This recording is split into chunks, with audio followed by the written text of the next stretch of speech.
तुम संसद में घूम रहे हो वंदे मातरम की शोर से और देश जल रहा है महंगाई के बेरोजगारी के जोर से। ये कैसा प्रेम है उस माँ से, ये कैसा प्रेम है उस माँ से जो भूखे बच्चों को सुलाती है। तुम्हारी नीति तो बस अमीरों की तिजोरी को प्यार से सहलाती है। नमस्कार, मैं सुष्मिता मिश्रा। आप देखना शुरू कर चुके हैं 4 PM यूपी। दोस्तों, जिस दहाड़ ने पूरे सदन का माहौल बदल दिया, जिस आवाज ने सत्ता के गलियारों में हलचल मचा दी है, वह किसी बड़े नेता की नहीं बल्कि अखिलेश यादव की दो शेरनियों की है। प्रिया सरोज और इकरा हसन, दो युवा सांसद, दो बुलंद आवाजें और दोनों की ललकार सुनकर बीजेपी बेंचों पर सन्नाटा छा गया। ये तस्वीर सदन की है पर असल पूरे देश का है।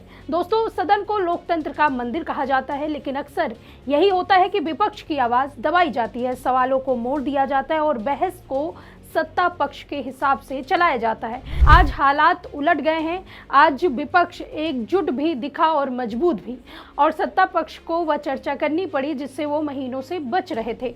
चाहे वो वंदे मातरम की 150वीं वर्षगांठ की बात हो या जांच एजेंसियों की निष्पक्षता पर सवाल।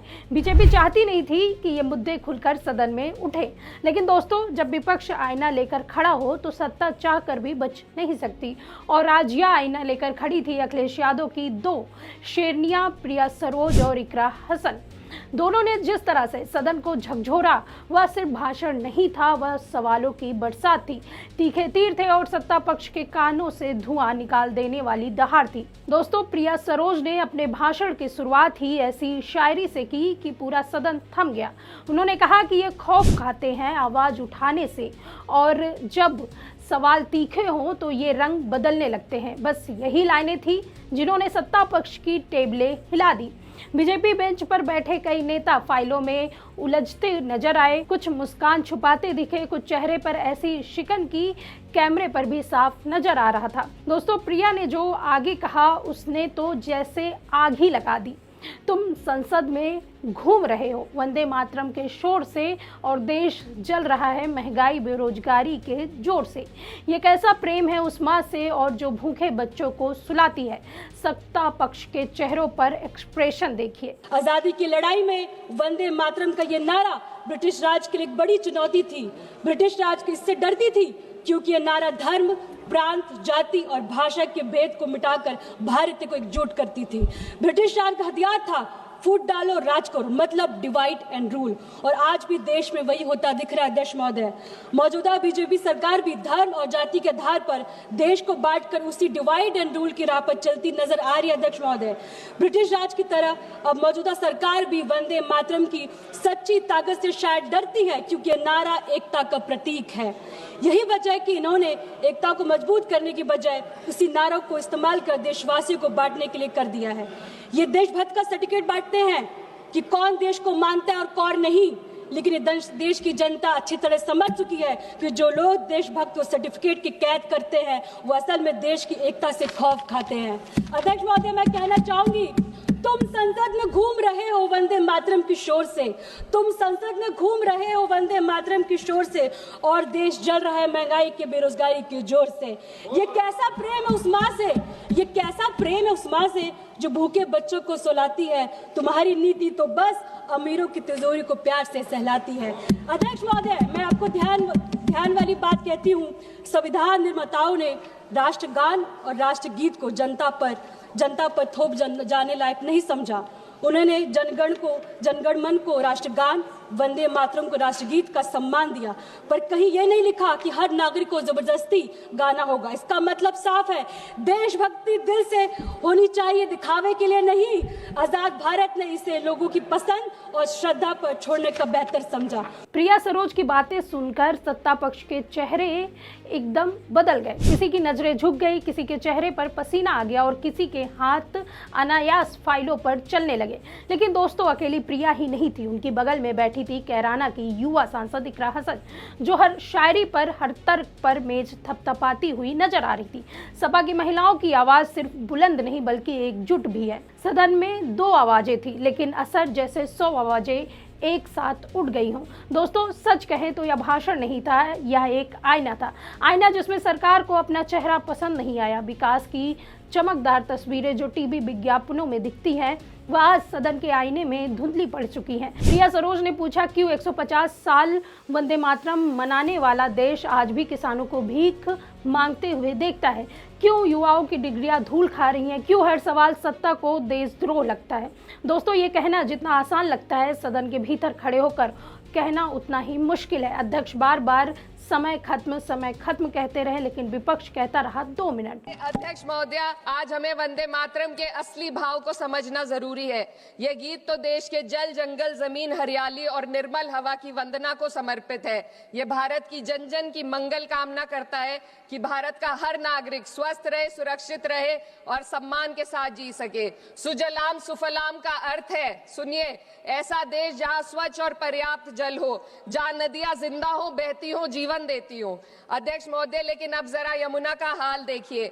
दिल्ली प्रदूषण नियंत्रण समिति की 2025 की रिपोर्ट बताती है कि यमुना के कई हिस्सों में बीओडी स्तर 127 mg पर लीटर है तक पहुंच चुका है, जबकि किसी जीवित नदी के लिए ये 3 mg पर लीटर से कम होना चाहिए। ये सिर्फ नदी का संकट नहीं है, ये किसान का संकट है। नमामि गंगे के नाम पर हजारों करोड़ रुपए खर्च हो गए, लेकिन सच्चाई ये है कि आज भी गंगा और यमुना के किनारे किसान मजबूरी में उसी जहरीली पानी से खेती कर रहा है। वही जहर अनाज में उतरता है और वही जहर किसान की जिंदगी को धीरे धीरे खत्म कर देता है। अध्यक्ष महोदय, जब पानी जहर हो जाएगा तो सुजलाम कैसे होगा? जब किसान बर्बाद होगा तो सुफलाम कैसे होगा?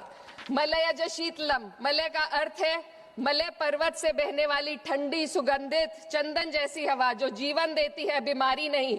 आज मैं इस सदन से पूछना चाहती हूँ, क्या आज के भारत की हवा मलयज शीतलम है?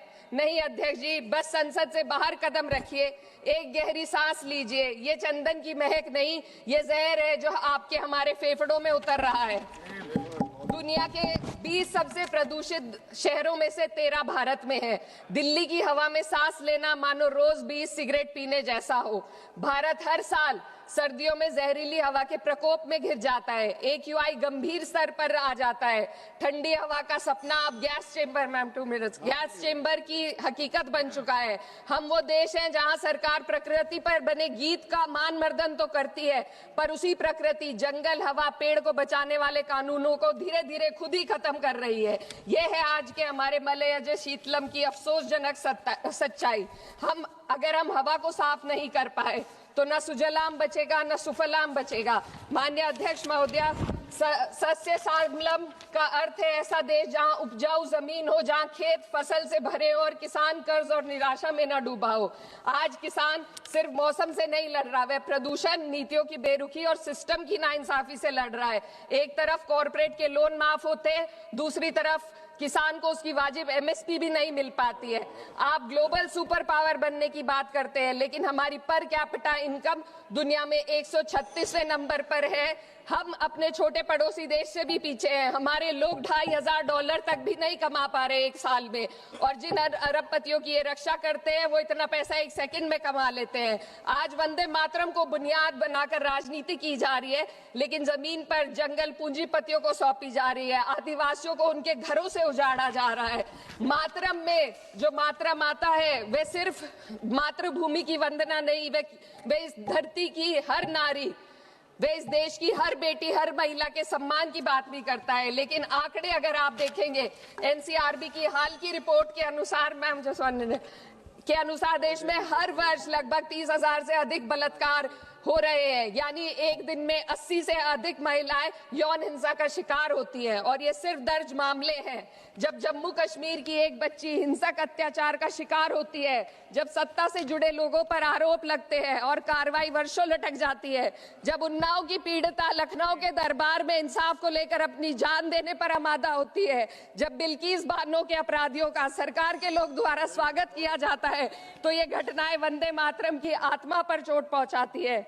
मैं अध्यक्ष महोदया बस यही कहना चाहती हूँ अपनी बात को अंत में रखते हुए कि वंदे मातरम सिर्फ अतीत की ललकार नहीं, ये वर्तमान की जिम्मेदारी है। आज के माहौल में जहां बोलना अपराध बन चुका है, विपक्ष की आवाज उठाना एंटी नेशनल जैसा टैग लगा दिया जाता है। ऐसे वक्त में ये दो लड़कियां जिस मजबूती से सरकार को घेर रही हैं वह सच में लोकतंत्र की जीत है। दोस्तों, यह बात भी याद रखिए, सरकार अपनी उपलब्धियों का ढिढोरा पीट सकती है, लेकिन देश की असल तस्वीर वही होती है जो आम लोगों की जेब में महसूस होती है। महंगाई, बेरोजगारी, पेट्रोल डीजल, गैस, किसानों की हालात, नौकरियों की कमी, इन सब पर सरकार के दावे से ज़्यादा जनता की तकलीफ बोलती है। और आज प्रिया इकरा की आवाज़ में जनता का दर्द बोल रहा था, लोगों का गुस्सा बोल रहा था। दोस्तों, सवाल से भागना सत्ता की कमजोरी होती है और आज यह कमजोरी संसद में खुलकर सामने आ गई। दिल्ली के शीतकालीन सत्र की एक साधारण दोपहर यादगार बन गई, क्योंकि अखिलेश यादव की दो युवा शेरनियों ने पूरे सदन का रुख मोड़ दिया। दोस्तों, अब सवाल आपसे है, आप इस घटना को कैसे देखते हैं? क्या प्रिया इकरा की दहाड़ विपक्ष की नई ताकत है? क्या युवा सांसद अब सिर्फ शोपीस नहीं बल्कि असली विपक्ष बन रहा है? अपनी राय बताइए, कमेंट कीजिए और चैनल को साथ बनाए रखिए। बहुत बहुत शुक्रिया आपका।